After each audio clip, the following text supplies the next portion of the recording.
Alam ko matalino ka, Luis, kaya love na love kita. Kaya, 5 ang anak ko, pang-anim ka. Diba? So, gusto kong maging maayos ang buhay mo. Alam ko naman magiging maayos basta makinig ka kay Tatay Ramil mo at saka kay Nanay Jack mo. Ikaw ay ang susunod ng yapak ni Tatay Ramil mo. Kasi, makitakot ka sa Diyos eh. Yun ang importante sa buhay natin eh. Yun po, stop po muna natin. So, just sides up lamang po is pag-usapan natin itong nabanggit nga po ni Tita Evangeline habang nag-uusap nga po sila nila Tekram at ni Kuya Luis. Kung saan nga po is nabanggit ni Tita Evangeline na si Luis nga daw po ang kanyang pang-anim na anak. May 5 anak daw po siya.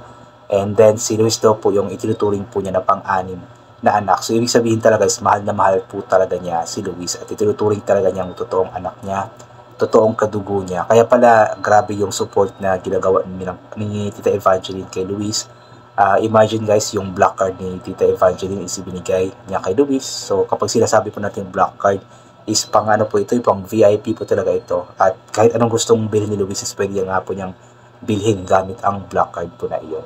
At nabanggit din po ni Tita Evangeline na si Luis daw po yung susunod sa yapak ni Tekram. Kasi nga po si Luis po is maka-Diyos, matakot sa Diyos, at the same time may kababaan ng loob. Which is agree po talaga ako doon na talagang susunod sa yapak ni Tekram itong si Luis. Kasi yung kababaan ng loob na palaging sinasabi or tinuturo ni Tekram sa atin is sunod talaga yun ni Luis. At the same time yung pagkamaka-Diyos ni Tekram is talagang namana din po ni Luis. Talagang halata naman po every time na magsasalita si Luis o magbigay ng mga advices, mga payo is talagang laging naka-align sa ating Panginoon. So, ibig sabihin talaga is talagang maka-Diyos na bata si Luis. At tamang-tama po yung sinabi ni Tita Evangeline na talagang si Luis po ay susunod sa yapak ng kanyang tatay, Tekram. So, yun. Thank you so much talaga kay Tita Evangeline sa pagmamahal kay Luis. So, ito po patuloy po natin ang panonood. And then, of course, sa ibang pamilya mo rin dyan, kay Tito John, makinig ka sa kanila kasi ang kabutihan mo ang hinahangad ng lahat. Dahil nakita nila na mabait at matalinong bata ka. Ha? Isa ako dun sa may tiwala sa'yo. Ha? Kahit hindi kita nakita in person, kaya kita minahal nung una kitang nakita dahil na-feel ko na ikaw isang lalaki na magiging isang magandang tao. Magiging magandang halimbawa. No? At saka ikaw ay ang susunod ng yapak ni Tatay Ramil mo. Kasi makitakot ka sa Diyos eh. Yun ang importante sa buhay natin eh. Kasi hindi sapat yung mabait ka, matalino ka, pag wala naman ang takot mo sa Panginoon, wala ka rin silbi. Yes, agree po ako doon. Hindi sapat yung matalino ka, mabait ka, tapos wala kang takot sa Panginoon, wala ka rin silbi. Gaya nga po nang nangyayari sa bansa natin ngayon, yung mga politiko nga po na nangurakot. Masasabi natin na matalino talaga sila kasi nga po naging mga abogado sila, nakating sila sa ganyang mga estado ng buhay. Pero yun nga, wala silang takot sa ating Panginoon. So wala rin silang mga silbi kasi nga po yung katalinuhan po nila ay ginagamit nga po nila sa kabulastugan sa hindi mga magagandang bagay. At yun po yung kumbaga magpapabagsak din po sa kanila.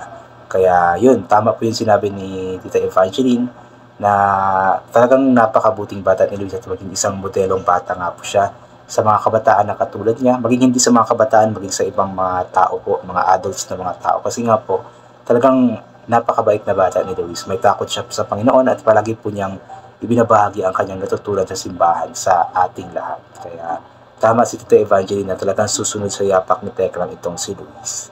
Pero alam ko meron ka sa lahat. No? Luis, kaya tandaan mo, Tita Evangeline, mahal na mahal ka. Okay? Oo.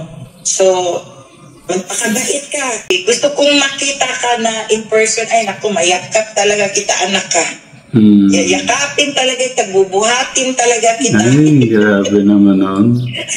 Ano na lang po, ang tawag na lang po sa inyo, Nanay Tri. Tita. Huwag naman yun. Uy, ano yun, Nanay Tri, parang kahoy. Oo nga po, no? Huwag na lang. Tita na lang. Tita. Baka ibig sabihin ni Tekram doon is nanay number 3. Kasi nga po, meron siyang unang nanay, si Nanalita. Tapos, si Nanay Jack. So, pangatlong nanay nga po, si Tita Evangeline. Pero, ayaw po ni Tita Evangeline na tawagin siyang nanay. Kaya, kahit naging Tita Evangeline lang ako, ang gusto ko na nasa puso ninyong lahat na kahit Tita Evangeline lang ako ni Luis, ang treatment ko kay Luis ay anak. Po. Nanay na lang, Tita. Nanay na lang po tawag sa inyo ni Kuya. Huwag lang. Kasi meron na siyang maraming nanay eh. Oo, tita lang. Tita lang. Kasi yung bang meron na siyang Nanay Jack, yung nanay na totoo niya, tita na lang ako. Diba, very unique yan. Tita mo nga, pero ang tita mo, anak ang feeling niya sa'yo. Yung ganon, oo. Mas maganda yun eh. Na yung hindi lang tita, kundi parang nanay na talaga. Yung ganon. Gusto ko pa nga, pula eh. Grandma ba? Pero wag na lang. Kasi walang nagtawag sa akin na grandma. 5 ang mga grandchild ko, pero hindi sila tumatawag sa akin ng grandma. Ano po, si Kuya na po ang tatawag ng lola? Pero wag na po, mas okay po tita. Mas okay po tita. Oh yes. Kaya nga sabi ko tita ako, pero kay tita ako ni Luis, mama yung parang anak ko siya ba? Yung parang ang sarap na tawagin ako ni Luis na mama, pero hindi ko yan ihiling. Hindi ko hihilingin yun kasi mas gusto kong tawagin niya ako ng Tita Evangeline. Kasi doon tayo nasanay eh. Doon na si Luis, nakatatak na yan sa isipan ni Luis na ako ay si Tita Evangeline. Kasi pag nag-change ako na magiging nanay o whatever ang tawag na naman niya sa akin, magiging parang bago eh. Yung parang bago ba? Kaya mas gusto ko yung dating kasanayan niya kung anong tawag niya sa akin. Oo. So, Tita Evangeline. Sino nga po nakakatuwa lang itong si Tita Evangeline, no? Even though, ano po tawag dyan? Gusto niyang tawagin siya ni Luis na nanay or lola, pero ayaw po niya kasi nga po marami na nga pong nanay si Luis, may mga nanay na nga po siya. So kumbaga ayaw ni Tita Evangeline na mag-over the background, kumbaga. So kumbaga alam po niya kung saan niya ilulugar ang kanyang sarili. Pero kahit na tita nga lang daw po ang tawag sa kanya, ay anak pa rin daw po ang turing niya kay Luis. So talagang napakabait ng taong ito, napakabuti ng puso. Kaya maraming salamat po talaga sa iyo, Tita Evangeline. So, I think hanggang dito na lang po itong gagawin ko na reaction video. So, gawin po natin magdasal po salamat sa lahat ng mga bagay na atin natatanggap kahit na di po natin ito hinihingi.